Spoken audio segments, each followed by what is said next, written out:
Les situations conflictuelles trouvent souvent leur genèse dans les dérives et abus résultant de la gestion du pouvoir. C'est pourquoi clarifie le député Jean-Claude Apiti, membre du parti Union progressiste Le Renouveau, la communauté internationale reste unanime sur le fait que le respect des droits humains prévient les conflits. C'est vrai, il y a un certain nombre de dispositifs constitutionnels, par exemple au niveau de certains pays, qui font que on est obligé d'aller vers l'alternance.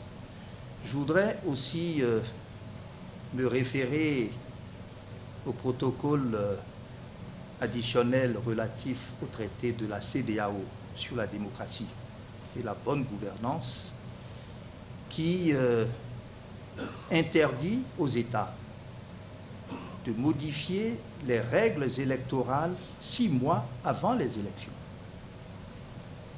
Cette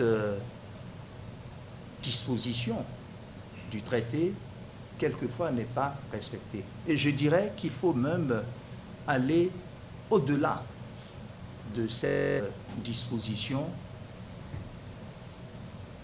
Ce protocole pourrait aller plus loin en prévoyant des dispositions prohibitives sur la modification conjoncturelle des constitutions, notamment en ce qui concerne le nombre de mandats et sa durée.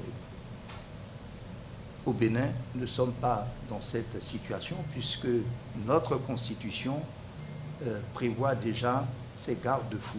Par ailleurs, il est nécessaire de renforcer les investissements en faveur de la citoyenneté démocratique et de lutte contre l'impunité aussi, affirment les conférenciers.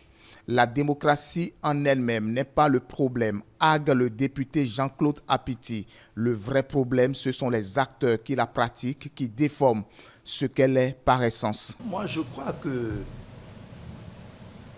le vrai problème, encore une fois, se trouve dans les hommes politiques.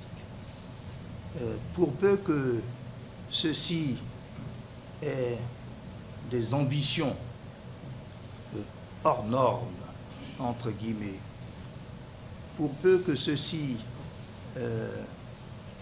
aient des velléités, j'allais dire, tout à fait personnelles, plus rien ne peut être